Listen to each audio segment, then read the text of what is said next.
cerrar los micrófonos y prepararse para la clase.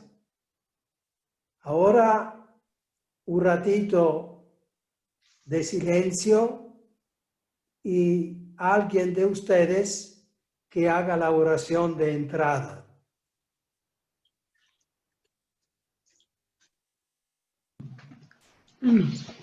Ya.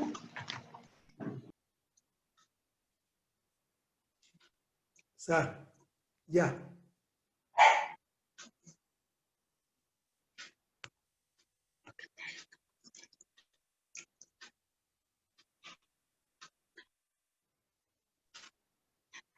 Alguien que haga la oración.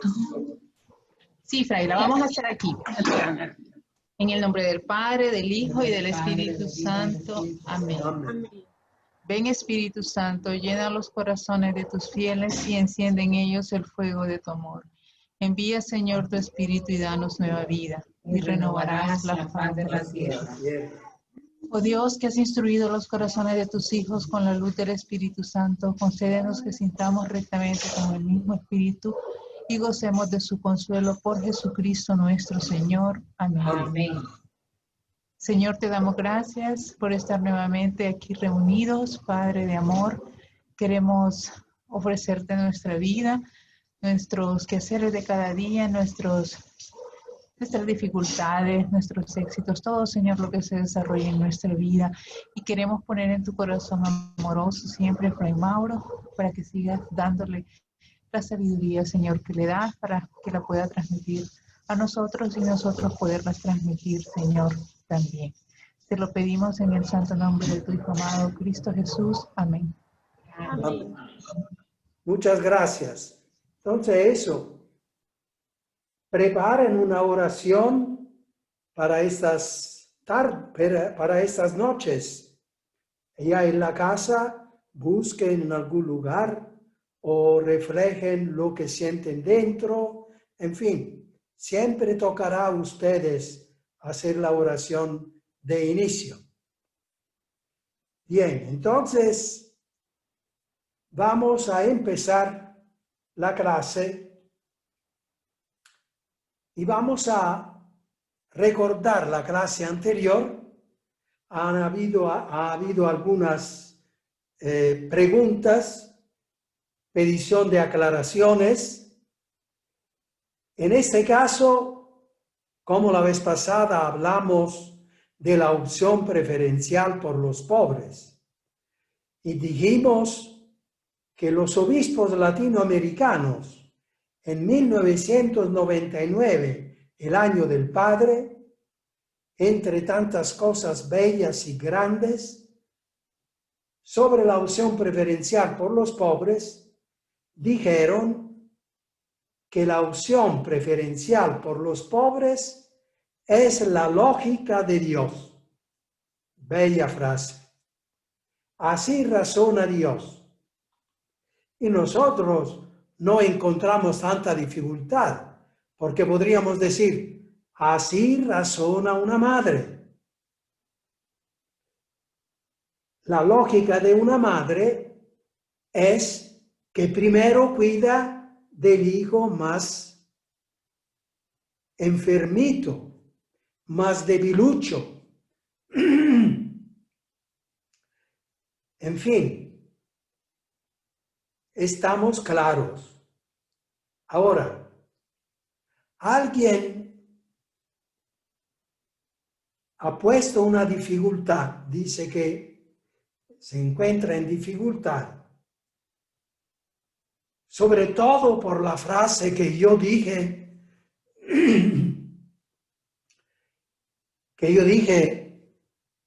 que Latinoamérica, la teología latinoamericana ha contribuido muchísimo al movimiento de teología en Europa, en toda la iglesia,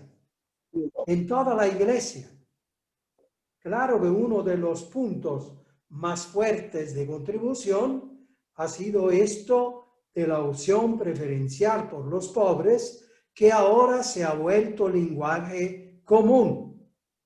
Esto es muy grande, esto es muy importante, porque es difícil introducir una novedad dentro del hablar común de la iglesia, del pensar común, empezando desde los obispos, los sacerdotes y todos los cristianos.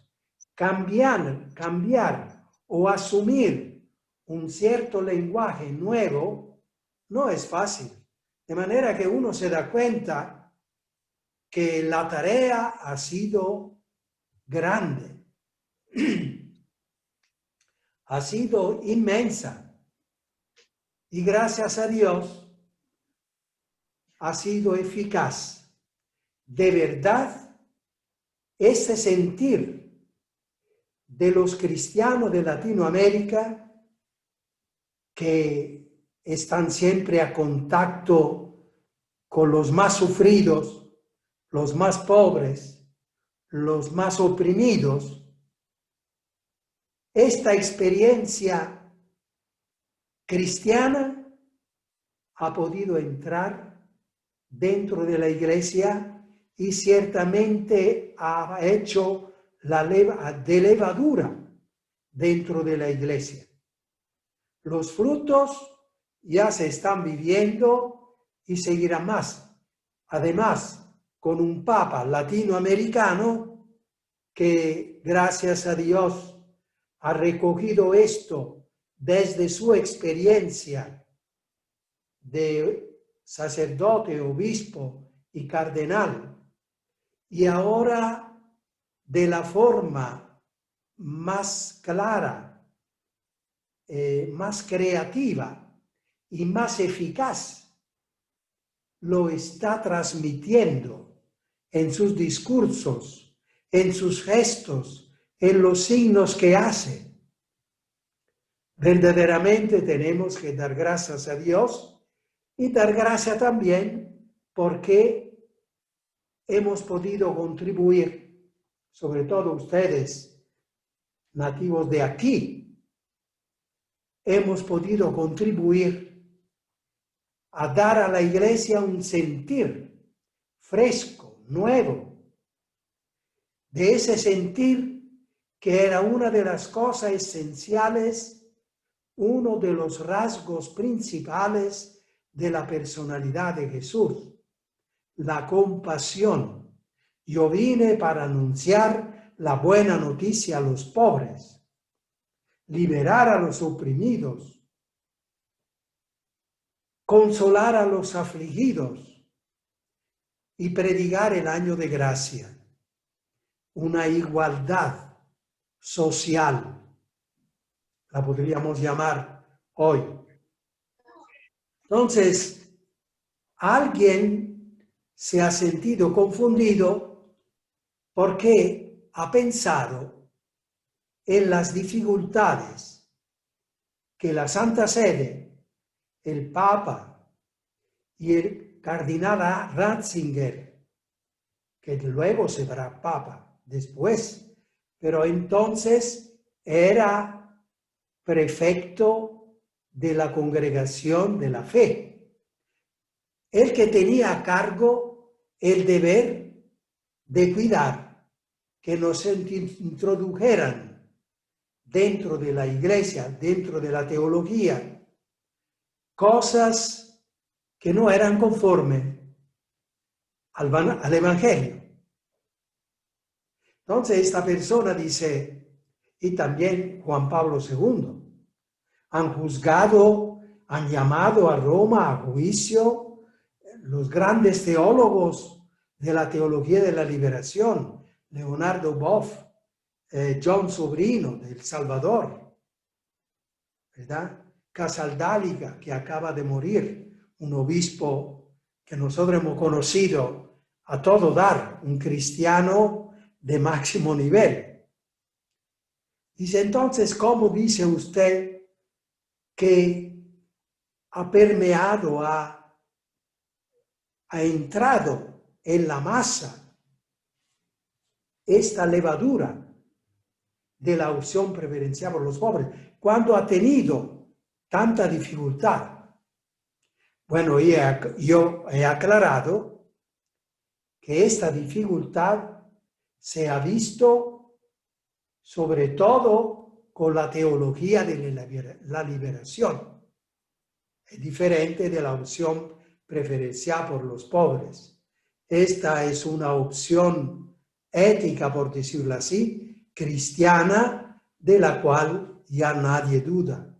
Y nunca se ha dudado, solo que dificultad asumirla porque precisamente estaba junto a la teología de la liberación, hacia la cual se sentía un cierto, digamos, una cierta lejanía, un cierto rechazo, porque cuando se trata de liberación, se piensa inmediatamente a la problemática social, a las revoluciones, al comunismo, y así la gente inmediatamente asocia. Y entonces fácilmente asociaba esta teología que hablaba de liberación de los oprimidos, de los pobres, de los países latinoamericanos. Se le tenía esta especie de rechazo. Yo he dicho a la persona, le he escrito un WhatsApp, de la diferencia de la teología de la liberación. Sin embargo, le he dicho también, porque así son las cosas, que la teología de la liberación, y por lo tanto los teólogos también, no ha sido condenada. La teología de la liberación no ha sido condenada. Lamentablemente, ese rechazo de tipo ideológico se ha metido por todas las fibras de los cristianos, y entonces cuando hubo personas interesadas a que los cristianos creyeran que la teología de la liberación era condenada por la Iglesia, la gente no dudaba. Y sin embargo es una gran mentira. La teología de la liberación no ha sido condenada. Y se puede decir que ha sido una de las teologías más juzgadas, más analizadas. Además de haber sido llamados los 3 teólogos y otros por la Santa Sede, han sido escritos 2 documentos.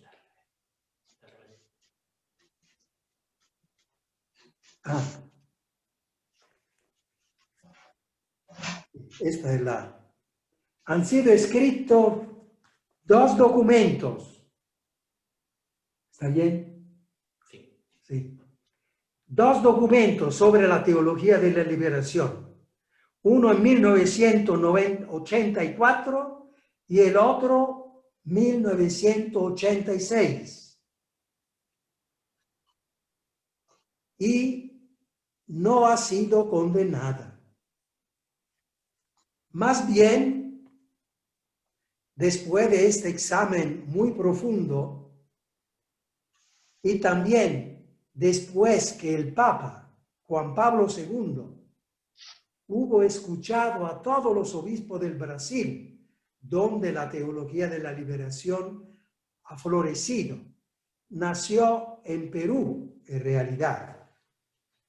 El primer documento, el primer libro titulado Teología de la Liberación fue escrito por Gustavo Gutiérrez, que todavía vive. Era un sacerdote que después se hizo dominico. Ha escrito ese libro con este primer título. Luego ha florecido sobre todo en Brasil. Entonces, después de haber hablado con todos los obispos de Brasil, Juan Pablo II escribió la siguiente carta a los obispos del Brasil, que ahora Carlos nos va a leer. Es una carta precisamente después de todos estos documentos y después de haber escuchado todos los obispos de Brasil, que el Papa Juan Pablo II escribe a la Conferencia Episcopal de Brasil. Escuchemos bien. Estamos convencidos, el Papa, de que la teología de la liberación es no solo oportuna, sino útil y necesaria.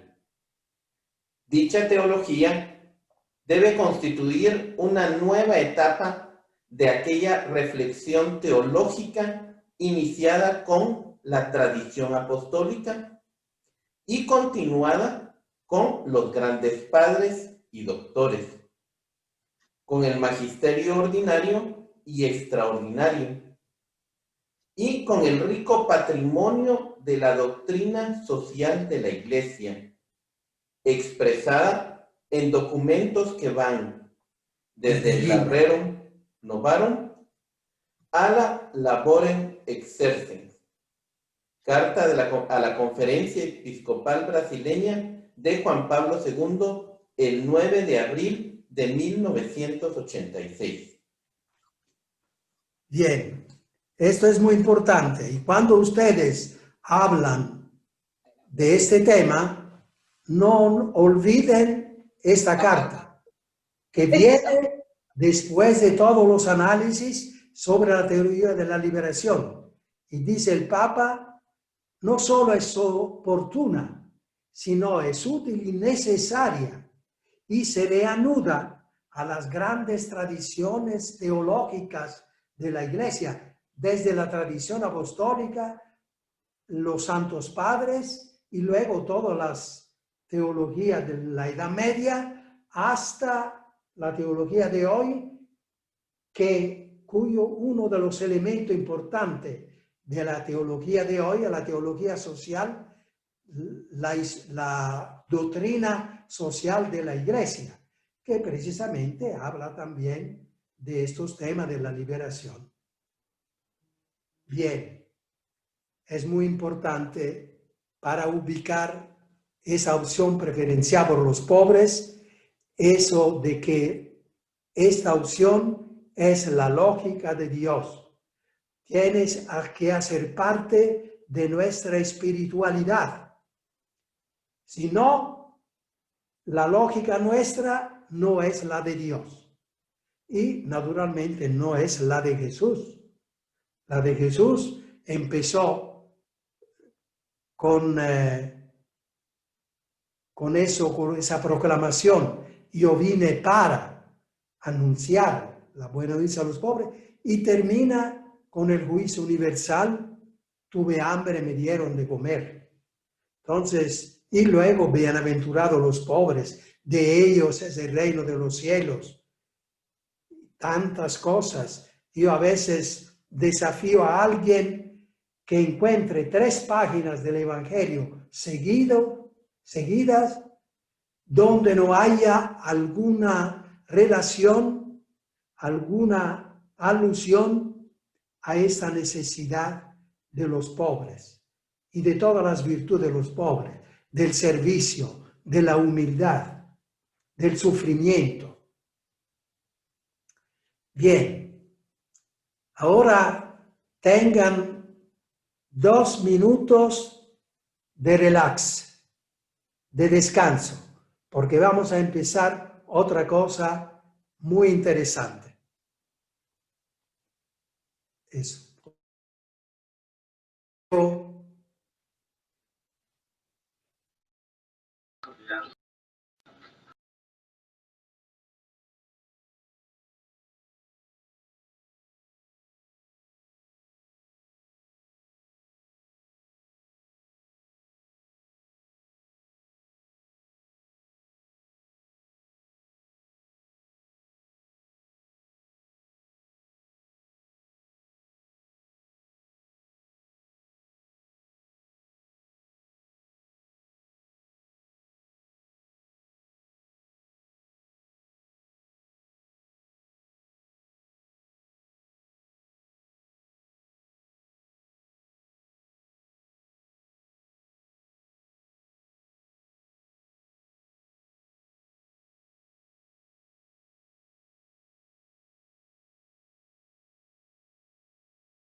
Entonces, esta carta de Juan Pablo II a los obispos de Brasil no la conocen, no se conoce y mucho menos se lee.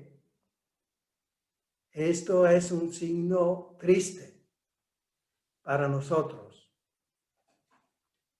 De todas maneras, ahora ustedes la conocen, de manera que ustedes serían responsables si no hablan de esta carta. Ya saben, la pueden encontrar en el internet, ya han oído, el 9 de abril de 1986. Bien, ahora mucha atención porque todo esto va con un tema que es importante conocer con claridad. El tema de la ideología. Aquí también, cuando hablamos de ideología, saltamos. ¿Por qué nos ha hecho creer que la ideología es mala? Mientras que, a ver, el número Puebla, número 535, anoten postulantes y también los otros. Puebla, sobre la ideología. Vamos a ver qué dice. Evangelización e ideología. Discernimiento sobre las ideologías en América Latina y los sistemas que en ellas se inspiran. Entre las múltiples definiciones que pueden proponerse, llamamos aquí ideología a toda concepción que ofrezca una visión de los distintos aspectos de la vida, desde el ángulo de un grupo determinado de la sociedad.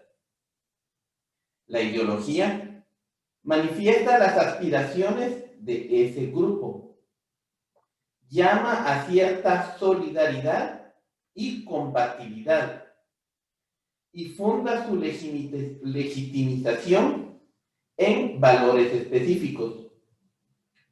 Toda ideología es parcial, ya que ningún grupo particular puede pretender identificar sus aspiraciones con las aspiraciones de la sociedad global.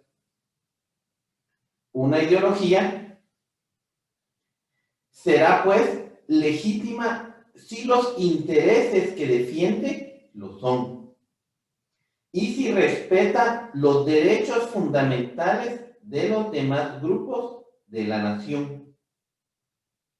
En este sentido positivo, las ideologías aparecen como necesarias para el quehacer social en cuanto son mediaciones para la acción.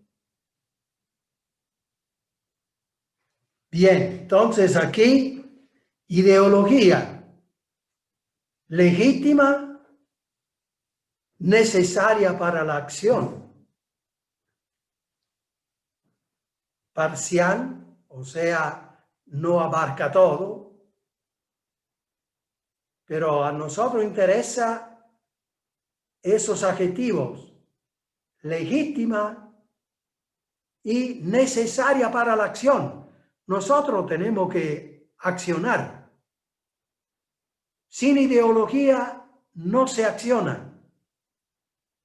Porque a nosotros nos quieren hacer entender que la ideología es mala, por lo tanto no hay que tenerla. Si no hay que tenerla, no haces nada en la acción.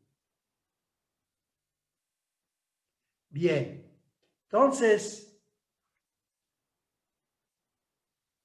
la ideología es como un grupo ve al mundo y quiere que sea el mundo. Eso es sencillo. La ideología es esa manera de pensar de un grupo como quiere el mundo. Todos nosotros tenemos ideología. Recuerdo, tuve la ocasión de hablar de esto a un grupo. Había presentes 3 obispos.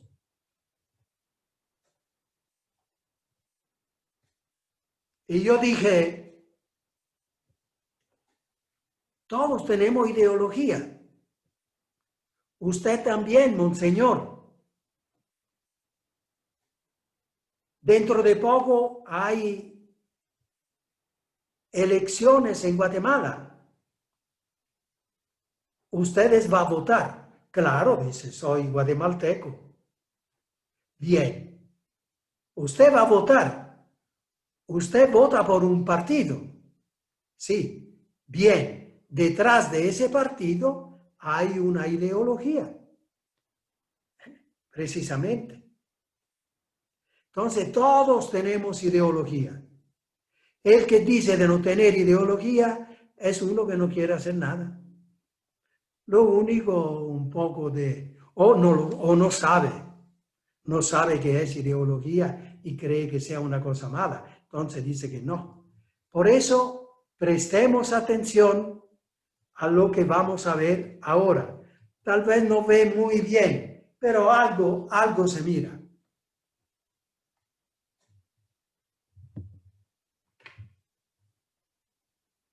Eso. Aquí hay un triángulo.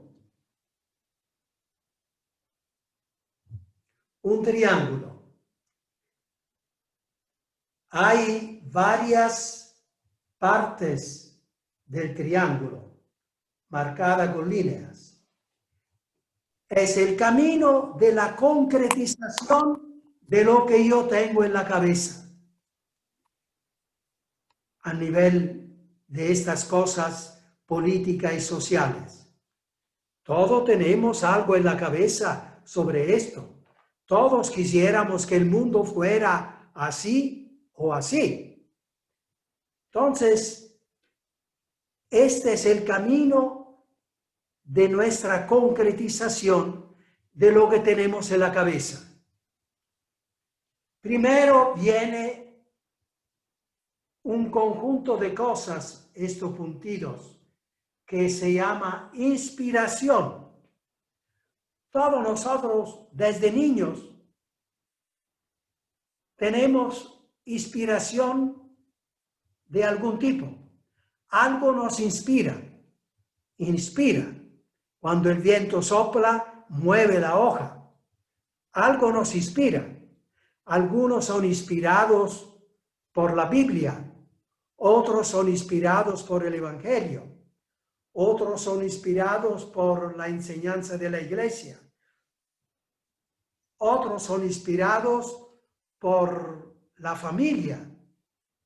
Otros son inspirados por los amigos, por la filosofía.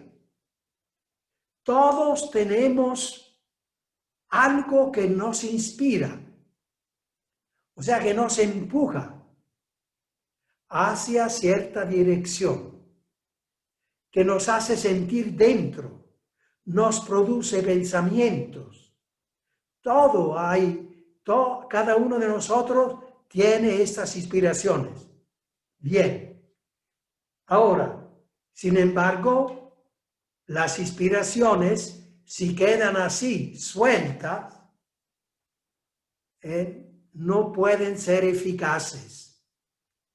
Necesitan empezar a concretar, a concretizar.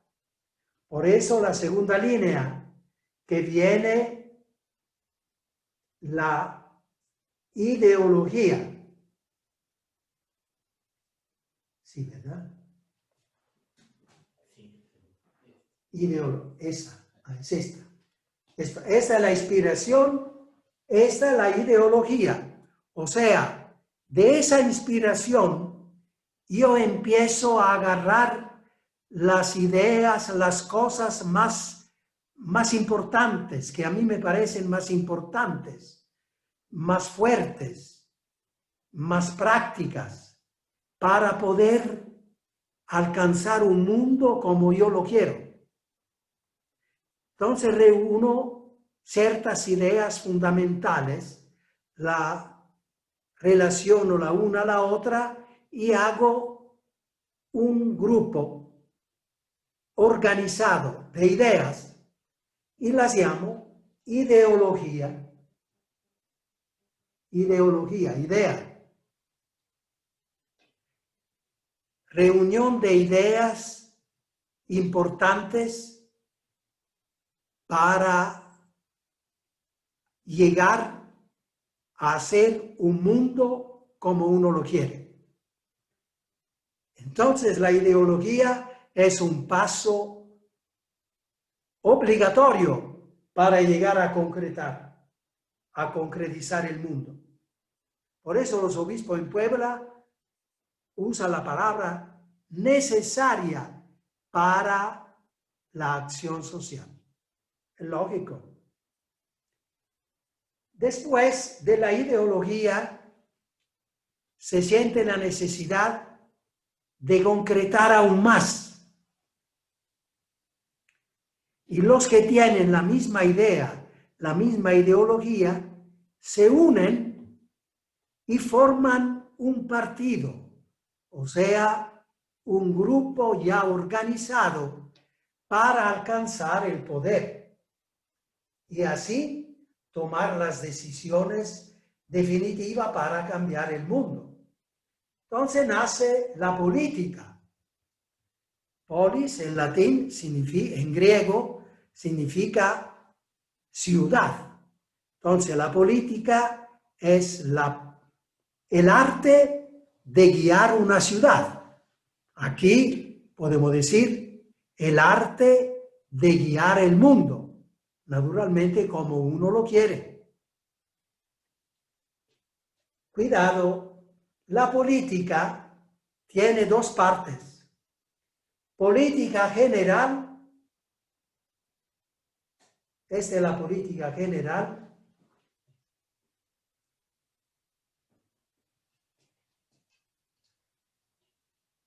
Es esta. La política general y la política partidista. La política, sí, partidista. La política general es el manejo de los valores más importantes que uno ha recogido de la inspiración y de la ideología y que quiere hacer florecer en el mundo que él quiere. Entonces, los valores.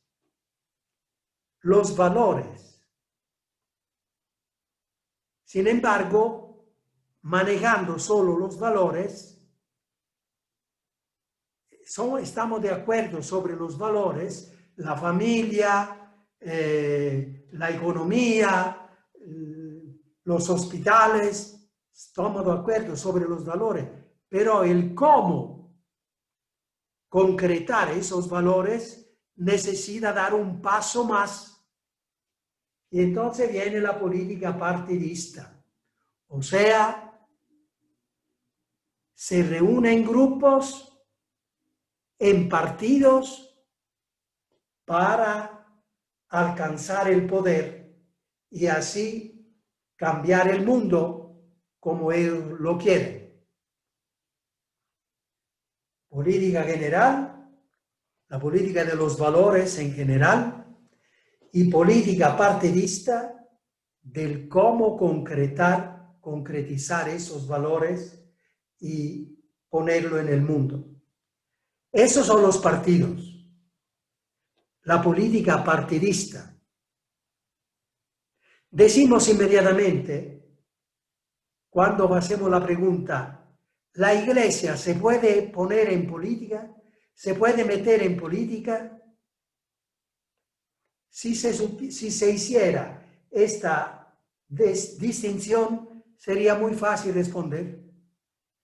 La iglesia no solo puede meterse en política, sino debe de meterse en política, pero la política general. Es esta, ¿verdad?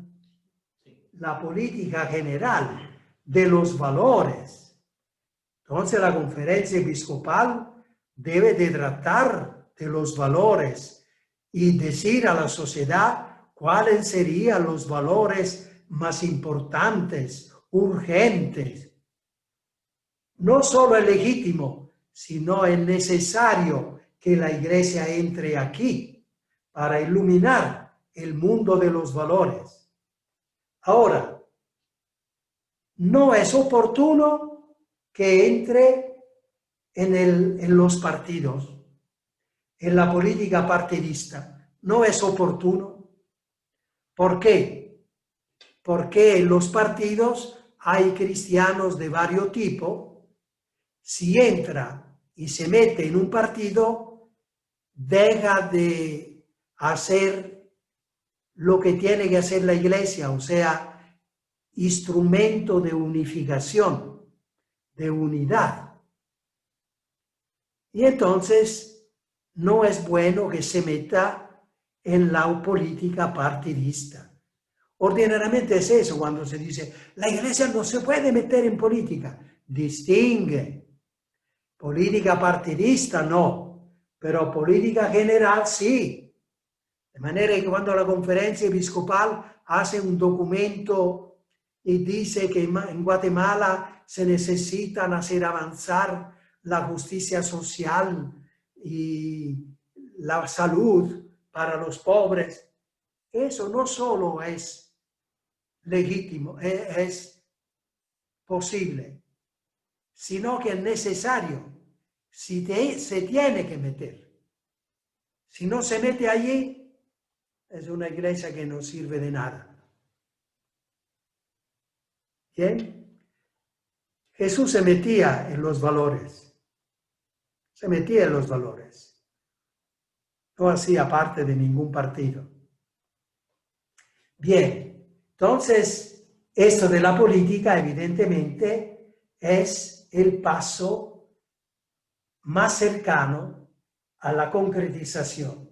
Después viene el gobierno de estos partidos. Hay elecciones y el que gana forma el gobierno que toma las decisiones de cómo aplicar estos valores, estas inspiraciones, esta ideología, estos valores, cómo aplicar en la situación actual en Guatemala o en otras regiones, naciones. Inspiración, pero hay que dar pasos para la concretización.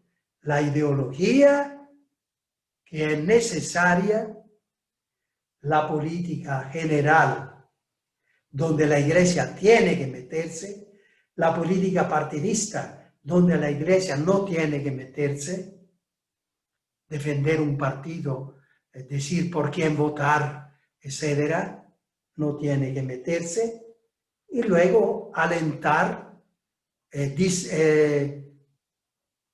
juzgar, ayudar el gobierno cuando hace las cosas bien y criticar, como cualquier grupo de la sociedad, criticar cuando el gobierno no actúa según los valores importantes. ¿Se entendió? Bien. Sí, Fray. ¿Se entendió? Sí, Fray.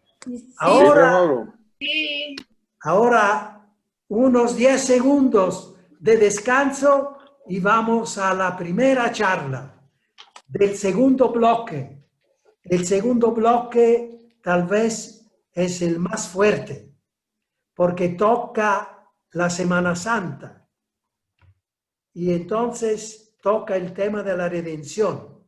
Las novedades en este tema naturalmente nos tocan mucho, pero lo que vamos a decir siempre respaldado por el magisterio y por la buena lógica teológica que vamos a presentar. 10 segundos de descanso.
Sí, ya está. Ahora vamos a empezar este bloque. Cuando yo daba, son homilías. Naturalmente, todas mis homilías van por la línea teológica con nuevo, ¿cómo decimos? Con nuevo aire. Y después me vino la idea de hacer esta clase virtual yendo a estas homilías. Entonces, sobre todo las primeras, que yo no sabía que íbamos a hacer clase de eso, tal vez un poquito más dormidita, pero interesante. Por lo tanto, mucha atención y vamos adelante. Siempre tiene la posibilidad de mandar el WhatsApp.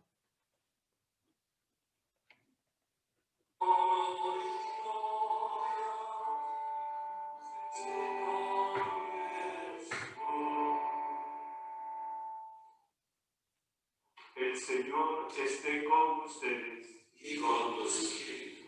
Proclamación del Santo Evangelio según San Juan. Gloria a ti, Señor.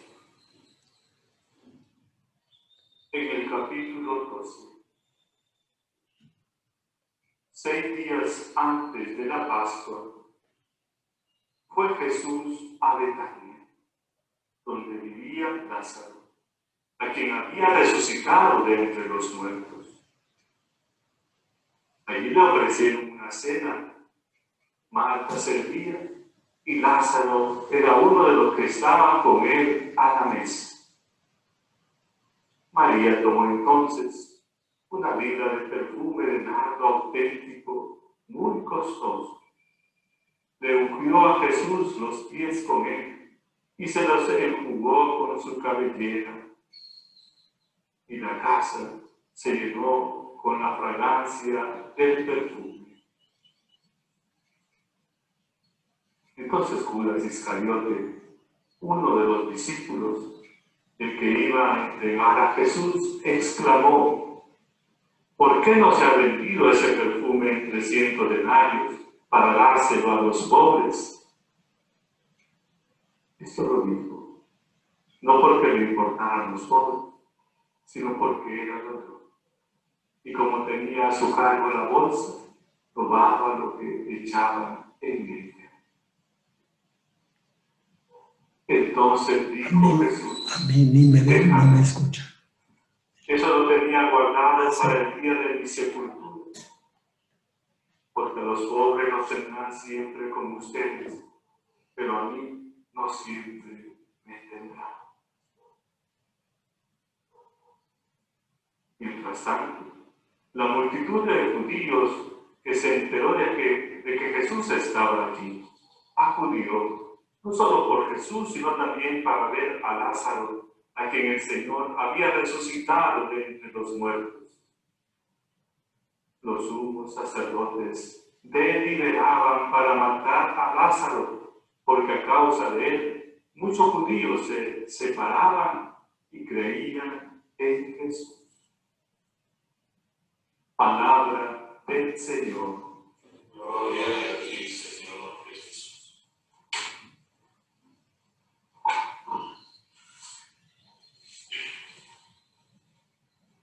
Al iniciar esta semana, permitan que demos una mirada a esta semana en el conjunto, desde el día de hoy hasta el día de la resurrección. Primero vienen estos 3 días, lunes, martes, miércoles, en los cuales Jesús va a Jerusalén y predica el reino de Dios a los jefes, sobre todo, que estaban en la capital. Como que Jesús pensaba que había que ir a predicar, a anunciar la cosa de Dios a aquellos que tenían el poder religioso y que lo estaban llevando adelante de manera equivocada. Entonces era importante que ellos directamente oyeran, supieran. Sin embargo, fueron los 3 días también de la traición, en que Judas pensó en la traición, y precisamente estos judíos, estos sumos sacerdotes, complotaron para matar a Jesús. El jueves, la Pascua de los Hebreos, sobre la cual Jesús injerta su misterio. El misterio de Dios encarnado, que quiere ser pan de vida para toda la humanidad. Y hace una nueva creación. Este pan ya no será más pan, sino que será mi cuerpo. Este vino ya no será vino, sino será mi sangre. Luego los 2 días de suma tristeza, sobre todo para los apóstoles, para las mujeres que seguían a Jesús, el viernes, el día de la muerte de Jesús, del asesinato de Jesús. Y el sábado, el triste sábado en que no se podía hacer nada, y los apóstoles y las mujeres que seguían a Jesús solo en llanto. Pero se estaba preparando la victoria de la resurrección. La victoria sobre todo mal, incluyendo el pecado, por supuesto, y la muerte. Una victoria completa. Podríamos decir que esta semana es un campo de batalla. Jesús combate por el amor. Y por el otro lado, los judíos, los sacerdotes, los sumos sacerdotes, combaten por el egoísmo de la humanidad. En ese egoísmo están concentrados todos los pecados del mundo, porque matan a la criatura, al ser humano más noble, más santo, y lo hacen en nombre de Dios. Pecado absolutamente supremo, máximo, que concentra todos nuestros pecados. Es una batalla a muerte. Al final, el que gana vive y el que pierde muere.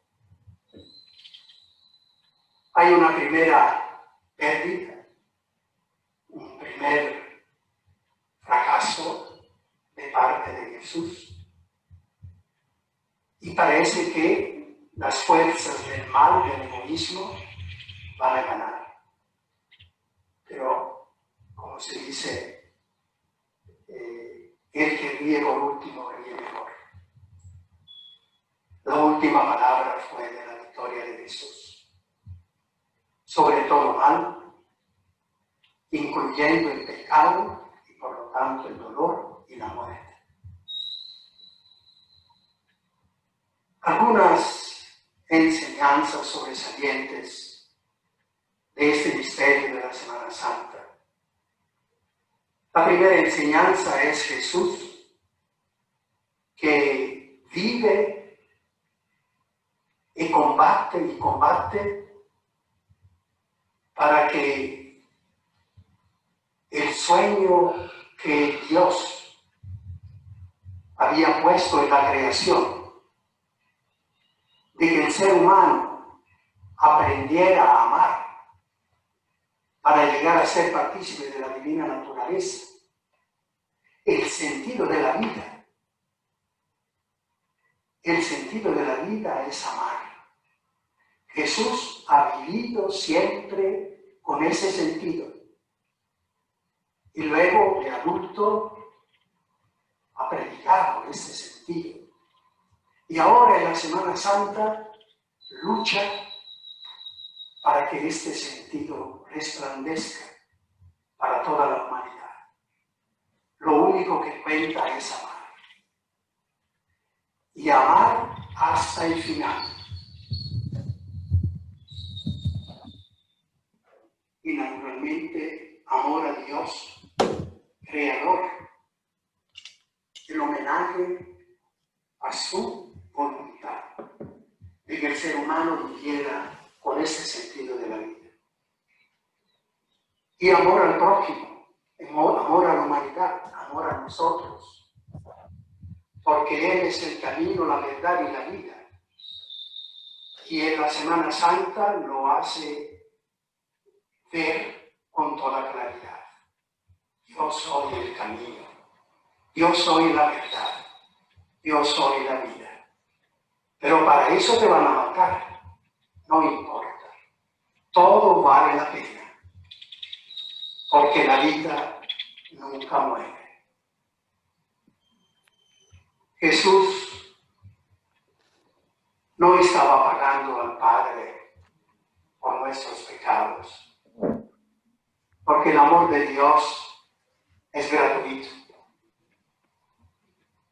La parábola del hijo pródigo lo enseña de manera evidente. Dios es ese Padre que en su corazón solo amor guarda para ese hijo, que hace todo tipo de pecado, todo gratuito. Entonces no se trataba de pagar, se trataba de testimoniar que el amor es lo que cuenta. Y también otra enseñanza importante en la Semana Santa es que el protagonista de esta semana, como el protagonista de la vida, el protagonista de la humanidad, el protagonista del Evangelio, es el amor, no el sufrimiento. El sufrimiento es una circunstancia que cuando el amor encuentra oposición de parte del egoísmo de los seres humanos, entonces ocurre el encontronazo que causa el dolor. Pero el dolor, como dice San Pablo, es fruto del pecado. Y si el pecado es malo, el fruto también es malo. Cuando Jesús está a punto de morir, piensa en toda la humanidad a la cual ha trazado el camino del amor. Eso sí, un amor a toda costa, un amor a costa de cualquier sacrificio que pida la oposición al amor, como el amor de una madre,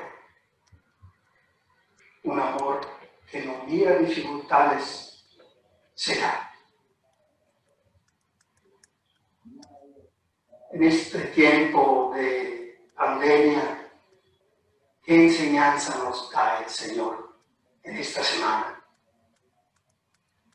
Bueno, que lo que cuenta es amar. Entonces la familia, a veces nacen sentimientos o situaciones en que uno quisiera botar todo y no tiene compasión para los demás. Y entonces es la lucha de la paciencia. Jesús, dice la carta a los Hebreos, aprendió con la paciencia sufriendo por nosotros. La paciencia es aguantar un sufrimiento por el buen propósito que uno quiere. Jesús tenía el propósito de salvar a la humanidad, y entonces la paciencia no tiró nunca el peso que tenía, el peso de la cruz, porque quería llegar al final, quería llegar a cumplir el buen propósito. Entonces, en nuestras familias hagamos experiencia y ejercicio de paciencia para poder hacer que el amor y el bien siempre triunfen. Y finalmente recordemos cómo murió Jesús, poniéndose en las manos del Padre. Lo hacemos nosotros también, sobre todo todas las veces que nos encontramos con el sufrimiento. En tus manos amorosas, Padre, pongo todo mi ser, porque contigo la vida no muere.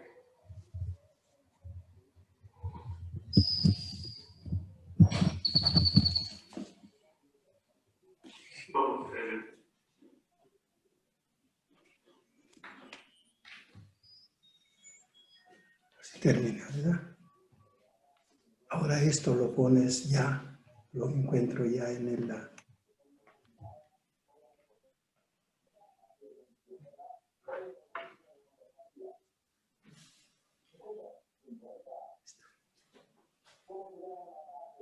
Bien,